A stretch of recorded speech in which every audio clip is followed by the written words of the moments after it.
Personne ne pourrait nier l'importance de l'argent. Et pour avoir de l'argent, il faut travailler, il faut bien sûr avoir une activité professionnelle ou plusieurs même activités professionnelles, des sources de revenus, etc. Tout ça, ça demande du temps, ça demande de l'implication. Mais il faut trouver un équilibre parce qu'à courir derrière l'argent uniquement, beaucoup de gens finissent par se perdre et cela entraîne d'autres difficultés. Ça entraîne des difficultés d'un point de vue personnel. La santé physique, la santé mentale peuvent prendre un coup. Il est essentiel de trouver un équilibre entre la vie professionnelle et la vie personnelle. C'est pas toujours simple parce qu'on est de plus en plus sous pression. La compétition entre les personnes sur le marché du travail ou même dans les business est de plus en plus rude et ça fait que les gens ont du mal à pouvoir trouver l'équilibre justement parce qu'ils se sentent obligés de mettre toute leur énergie dans le travail. Je vais aujourd'hui parler de ce sujet avec vous. C'est un sujet crucial, c'est un sujet de bien-être, c'est un sujet qui est malheureusement trop négligé, trop souvent négligé et les gens ne sont finalement victimes que d'eux-mêmes, mais ils s'en rendent compte tard. Aujourd'hui, on va évoquer 5 choses essentielles qu'il faut faire pour trouver l'équilibre, le juste équilibre entre la vie professionnelle et la vie personnelle, la vie privée. Ces 5 choses-là, si vous comprenez comment est-ce qu'on peut mettre en pratique ces principes que nous allons évoquer, vous verrez que votre vie s'emportera mieux, vous vous emporterez mieux, vous serez plus heureux, plus épanoui. Et en fin de compte, je pense que c'est ce qui compte, n'est-ce pas? Prenez de quoi noter, on en parle tout de suite. Je suis Régis Saizy, entrepreneur multipotentiel, conférencier, formateur et artiste. Je partage avec vous sur cette chaîne du contenu propulsif pour vous aider à rêver, oser et créer. Hello les rois, j'espère que vous êtes solides. Moi, je suis en parfaite forme et je suis plein de gratitude envers l'univers. Si vous êtes nouveau sur cette chaîne, je vous souhaite la bienvenue. Ici, on parle de développement personnel, de mindset, comme ça va être le cas aujourd'hui, mais on parle également d'entrepreneuriat, de business et d'éducation financière.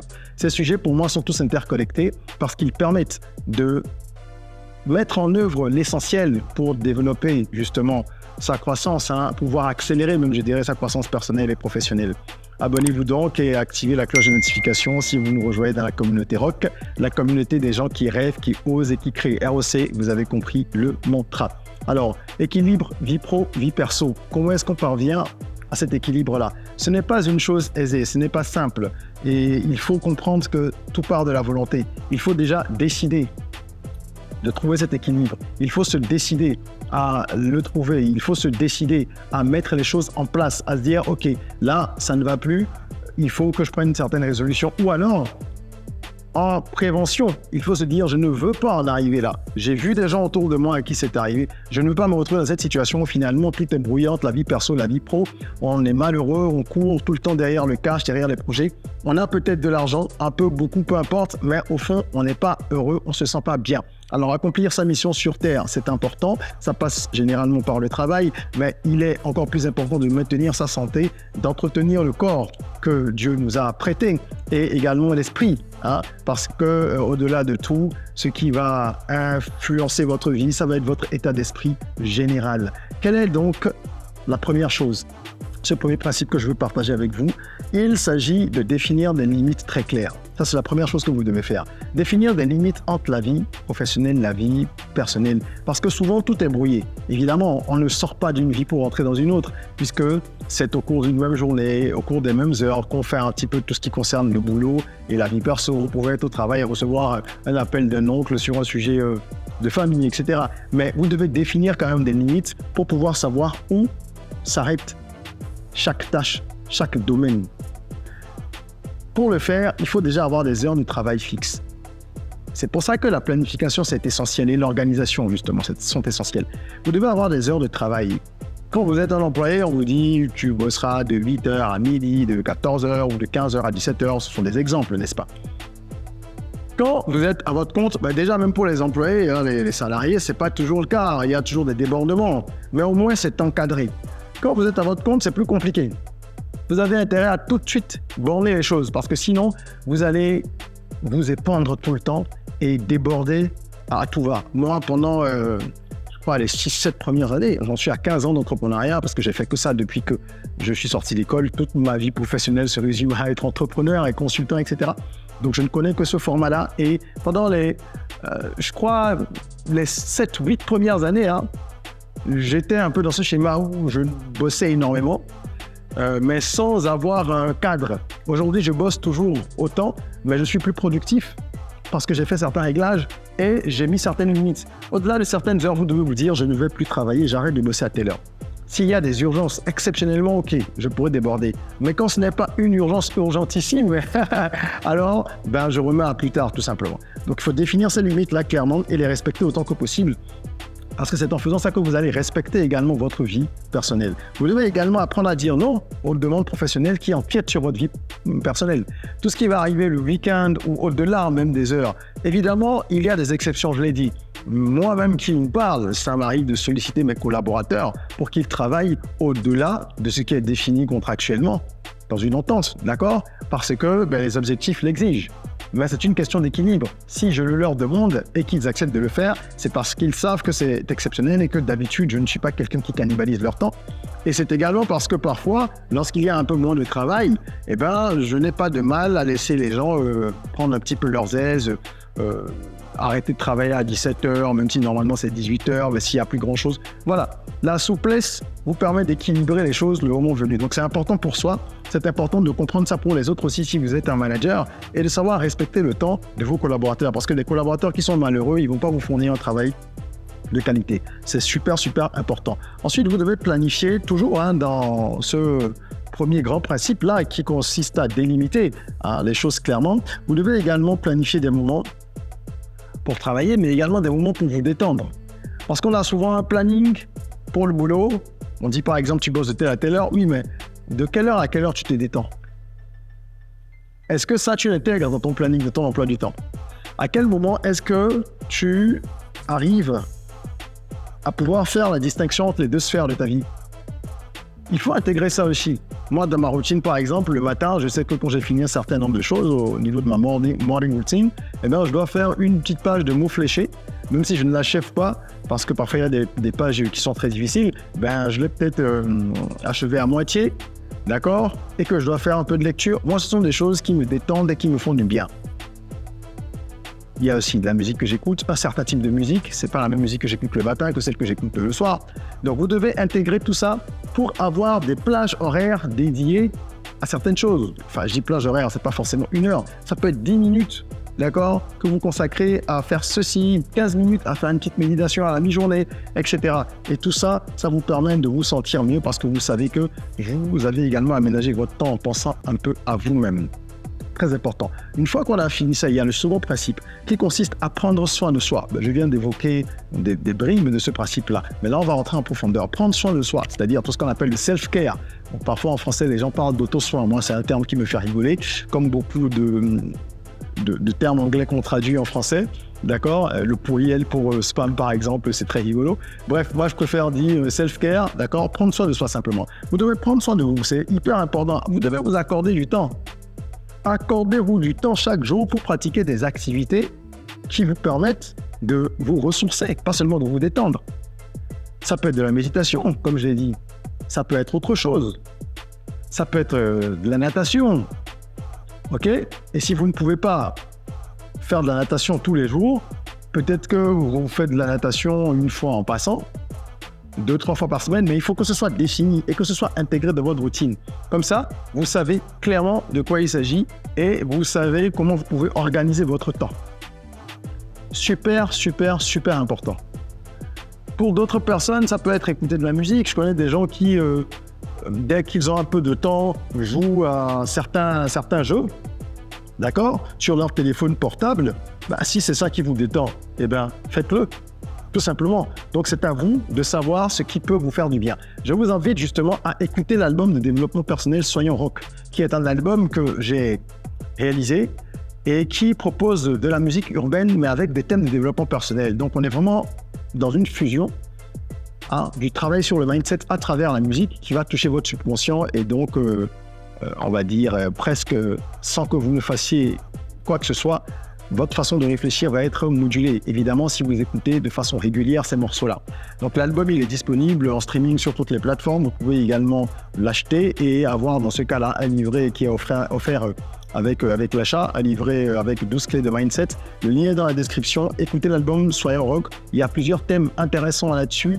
Vous allez écouter des chansons qui vont vous parler de productivité, de lutte contre la procrastination, de foi, de persévérance, de résilience, d'organisation, etc. Et tout ça en musique. Et je pense que ça va vous plaire, ça vous fera du bien. Merci d'ailleurs à tous ceux qui ont acheté l'album, qui l'achètent tous les jours, et tous ceux qui téléchargent également le livret, qui le stream et tout ça. Donc voilà, c'est ma contribution pour vous aider à vous épanouir. Il faut penser à faire de l'exercice. Quand on parle de prendre soin de soi, ça passe par le sport, ça passe par l'alimentation. Faites du sport régulièrement, pas juste le week-end. Je le répète tout le temps sur cette chaîne. Il vaut mieux une pratique régulière, modérée, qu'une pratique intense, parce que ça n'aurait pas d'intérêt, quoi. Une pratique intensive qui est sporadique. Donc faites du sport, faites attention à ce que vous mangez, apprenez à connaître votre corps, dormez suffisamment la nuit. Il faut savoir combien de temps il vous faut pour être vraiment en forme, et apprenez à vous connaître. Est-ce que vous avez besoin d'une sieste dans la journée? Il y a des gens, quand ils font 15 minutes de sieste, ils se sentent mal, ils ont besoin de faire au moins 30 minutes. Il y en a qui arrivent à faire des micro-siestes, donc vous devez vous connaître et justement prendre soin de vous sur la base de tout ça, en incluant également les passe-temps, les loisirs qui peuvent vous apporter de la joie, comme j'ai dit, un petit jeu, regarder des vidéos humoristiques, tant que c'est pas toute la journée et que c'est ponctuel et que vous savez à quel moment ça peut vous venir injecter une dose de force et de motivation, c'est toujours important et utile. Voilà un petit peu pour ce deuxième principe. Le troisième principe consiste à planifier avec vos proches du temps de qualité. Parce qu'on a parlé de self-care, ça c'est soi-même. Il faut passer du temps avec soi. L'histoire, vous suivez le développement. On parle d'abord du boulot, délimiter les choses, passer du temps avec soi, prendre soin de soi. Il faut ensuite, comme j'ai dit, planifier du temps de qualité, donc passer du temps avec les gens qu'on aime. Qu'il s'agisse de gens de votre famille, qu'il s'agisse d'amis, peu importe, mais les gens que vous aimez, les gens qui vous sont chers, vous devez trouver le moyen de passer du temps avec ces personnes-là, planifier des activités spéciales avec ces gens. Évidemment, pas tous les jours, une fois par semaine, ou peut-être une, 2 fois par mois, ça dépend de votre planning, de vos occupations, de vos engagements, mais c'est indispensable. Et pendant que vous êtes avec ces personnes-là, éteignez vos appareils électroniques. Soit vous éteignez votre téléphone, soit vous le mettez sur silencieux, ou vous faites en sorte en tout cas de vivre l'instant présent et d'avoir du temps de qualité. Moi, quand je suis par exemple au restaurant avec quelqu'un, que ce soit même dans le cadre professionnel ou dans le cadre perso, mon téléphone, il est sur silencieux, ou même quand j'oublie de le mettre sur silencieux, quand il sonne, je ne décroche pas. À moins que ce soit super urgent. Et dans ce cas, c'est que la personne a insisté ou a laissé un message. Parce que nous sommes à une époque où on est déconnecté de tout. On est connecté sur le téléphone et on est déconnecté de tout ce qui se passe autour de nous. Ce n'est pas normal et ce n'est pas bien. Non seulement nous nous privons de temps de qualité, mais ce n'est pas non plus témoigner du respect aux gens que d'être sur le téléphone quand on est avec eux. Donc prenez la peine d'éloigner un petit peu tous ces appareils, tous les gadgets électroniques lorsque vous voulez passer des moments intenses, des moments de qualité avec votre famille, d'accord? Et trouver le moyen de mettre en place des expériences significatives qui vont vous marquer. C'est-à-dire aller faire des activités qui vous marquent. On peut aller dans un zoo et passer un très bon moment, ça dépend de comment on est dans le zoo. Si vous arrivez au zoo avec vos amis, votre famille, avec tous vos problèmes dans la tête et que vous êtes là, vous traînez derrière les autres, à ne pas être agréable, vous ne passerez pas un moment de qualité. Dans le même temps, quelqu'un qui sera arrivé, qui se serait dit « Allez, bon, moi je stoppe tout, là je prends du bon temps et on verra la suite. » Après, il va passer un moment de qualité et il y aura de bons souvenirs. Donc c'est important pour vous de passer du temps avec vos proches, je souligne encore une fois, du temps de qualité. Ensuite, principe 4, gestion du temps, productivité, c'est essentiel. Vous devez vous former à ça. Vous n'avez pas le choix. Si vous voulez être productif et donc passer un peu moins de temps à travailler, mais avoir un meilleur rendement, il faut apprendre à utiliser tous les outils, toutes les techniques de productivité qui peuvent vous être utiles. La productivité, pour moi, quand je résume ça, c'est faire moins, passer moins de temps, mais avoir plus de résultats. Faire moins, avoir plus. C'est ça. Et aujourd'hui, avec les téléphones, encore une fois, Internet et tout ça, on est envahi. On n'est pas présent. On a du mal même à se concentrer pour accomplir une tâche parce qu'il y a des interruptions tout le temps, des notifications. Quand on rajoute tout ce qui existait avant déjà, donc un collègue qui passe par-ci, quelqu'un qui vous appelle, nanani, nanana. Et donc, il faut apprendre à gérer le Pomodoro. Si ça ne marche pas pour vous, vous allez essayer d'autres techniques. Il faut pouvoir utiliser les outils qui existent, les agendas électroniques, utilisant la technologie pour les bonnes choses. Il y a des avantages aussi. Vous pouvez avoir un agenda papier si vous voulez. Je trouve qu'un agenda électronique, c'est toujours bien. Moi, j'utilise un peu les deux. J'ai une manière assez particulière de faire. Donc, vous voyez ce qui vous convient. Il y a de nombreuses applications aujourd'hui. Il y a Asana, il y a Trello, il y a plein d'applications pour gérer les projets et aller plus vite. Il y a également des applications comme Rescue Time pour vraiment monitorer le temps que vous passez sur Internet et pouvoir avoir des rapports. Savoir que vous avez passé 3 heures hier sur Insta alors que vous n'avez rien foutu sur cette plateforme-là à part défiler. Et à ce moment-là, ça va vous faire des recommandations parce que ça va vous montrer comment vous utilisez votre temps sur Internet et comment vous pourriez l'optimiser, etc., etc. Donc, utilisez ces applications-là. Il faut avoir des applications utiles au lieu d'être uniquement en train de consommer. Il y a des applis qui peuvent nous aider, mais attention à ne pas devenir dépendant de ces applis-là non plus. Donc, c'est toujours un juste milieu qu'il faut trouver. Et en matière de gestion de temps, il y a également certains principes importants, apprendre à déléguer ce qui peut l'être, apprendre à supprimer les tâches qui ne sont pas importantes. Encore faut-il pouvoir identifier tout ça et la méthode Eisenhower dont je parle dans d'autres vidéos sur cette chaîne que vous pouvez trouver dans différentes playlists, eh ben, elle vous y aide efficacement. Voilà ce qui est important pour le point 4, la gestion du temps. Si vous avez besoin d'être accompagné parce que vous avez du mal à vous organiser, vous n'arrivez pas à optimiser votre temps, etc., vous pouvez booker une séance de coaching avec moi, le lien est en description. Ce sont des séances d'1 heure. Après, pour certaines personnes, on va beaucoup plus loin. Il y a des gens qui ont besoin de plus d'accompagnement et qui vont prendre après des packs de 10 heures. Ça, c'est une autre étape. Mais dans un premier temps, vous pouvez prendre une séance d'1 heure. Et pendant cette session-là qui se déroule en ligne, je partagerai avec vous un certain nombre d'astuces, un certain nombre de secrets, de tactiques, de stratégies qu'on peut mettre en place selon votre cas particulier, parce que chaque cas est différent, et qu'on pourra mettre en place pour vous aider à être plus productif, à passer un peu plus de temps en famille, à être plus productif au boulot, sans que cela ne dégrade votre vie personnelle. Je finirai donc avec ce 5e principe, ou cette 5e chose importante, comme on l'a dit au début. Il s'agit d'établir des frontières physiques, d'accord, et mentales entre le travail et la vie professionnelle. Au début, on a parlé de limites, mettre des limites. Ici, je parle de frontières physiques et mentales. Exemple, si vous travaillez chez vous, à la maison, vous devez avoir un espace dédié. Que vous soyez un travailleur freelance à plein temps chez vous, ou alors quelqu'un qui gagne du boulot, travaille parfois à la maison aussi, vous devez avoir un espace dédié. Si vous n'avez pas une pièce supplémentaire pour faire un bureau indépendant, et bien mettez une table dans un coin quelque part. Et vous savez que là-bas, c'est l'espace bureau. Quand je veux travailler, je vais là. Comme ça, vous n'allez pas tout emmêler. Ça vous permet de faire le distinguo clairement. Et de savoir que même physiquement, c'est important, parce que ça joue. Physiquement, quand vous allez à cette table, c'est pour bosser. Quand vous n'avez pas à bosser, vous n'y allez pas. Et c'est comme si vous gardez le reste de la maison dans votre esprit comme étant le lieu de vie. Et le petit coin de travail qui doit être vraiment séparé. C'est super important. Super important. Ça, c'est une frontière physique, par exemple. Ensuite, il y a la déconnexion mentale que j'ai évoquée tout à l'heure avec l'exemple du zoo. Il faut savoir se dire, la journée est terminée, le travail, ça reprend demain.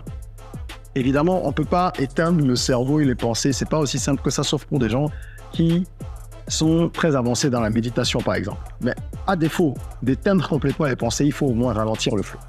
Et se dire maintenant, je vais penser au dîner, si vous devez aller dîner, ou alors autant que je vais passer avec telle personne, ou je vais au théâtre, je vais en profiter, etc. Il faut être dans l'instant présent. C'est ça la pleine conscience. Le travail, quand on le fait, on est à 100%. Quand on sort de là, on est à 100% dans autre chose.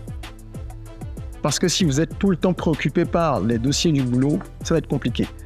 Quand on a des périodes difficiles où il y a des problèmes importants à résoudre, évidemment, on trimballe les problèmes avec nous, même avant de dormir, on a du mal, mais ça ne va pas être toute l'année. Faites en sorte que ces cas-là soient des cas rares et que de façon générale, vous soyez plutôt en mesure de faire une distinction même mentalement, parce que c'est en faisant ça que vous allez prendre soin de votre bien-être émotionnel. C'est super important. Il ne faut pas laisser le stress professionnel venir dégrader votre vie perso. Et ça va dans les deux sens. Il ne faut pas que la vie perso non plus dégrade le travail. Malheureusement, tout est imbriqué, n'est-ce pas? Si ça va mal en famille, si ça va mal dans votre couple, si avec vos enfants vous avez des difficultés, eh bien ça vous tracasse pendant que vous êtes au boulot. Eh bien il faut apprendre à faire une scission entre les deux. Et ça, on y arrive vraiment par un principe 6, qui est un bonus que je vous donne. On n'abordera pas ça dans cette vidéo, mais je peux l'énoncer. C'est vraiment la méditation. Et on en reparlera. Je l'évoque souvent de façon subreptice. On aura le temps d'en parler en détail. C'est la méditation qui est vraiment, selon moi, la seule voie, en tout cas celle que j'ai, de toutes celles que j'ai expérimentées aujourd'hui, c'est la seule façon de pouvoir rester concentré sur un sujet à 100% en occultant le reste. Pas en ayant qu'il y ait des problèmes, mais en occultant le reste d'abord. Et quand on finit A, ben on passe à V. Et dans ces cas-là, on est super productif. Et on a de meilleures relations personnelles, on a une meilleure vie professionnelle aussi. Voilà, c'est ce que je voulais partager avec vous aujourd'hui. C'est que ces 5 choses-là qui peuvent vous permettre vraiment d'améliorer votre équilibre vie perso, vie pro, d'accord? Et d'avoir donc une vie plus saine. Parce que lorsque tout est entremêlé, on a tendance à se dire que les choses vont mal ou qu'on n'est pas très heureux. Ou il y a toujours une petite gêne lorsqu'il y a la vie pro qui empiète sur la vie perso. Ou l'inverse. Mais bon, c'est souvent aujourd'hui la vie pro qui empiète sur la vie perso. Donc mettez ça en pratique. N'hésitez pas à partager en commentaire vos astuces. Vous devez en avoir, j'en suis sûr, pour que toute la communauté en profite. Hein. C'est en échangeant qu'on s'enrichit mutuellement. Et si cette vidéo vous a plu, mettez un like, partagez-la. Ne gardez pas les bonnes choses que pour vous. En attendant qu'on se retrouve pour une nouvelle vidéo, prenez soin de vous, de votre corps, mais aussi et surtout de votre mind. Et rêvons, osons, créons. Soyons rock.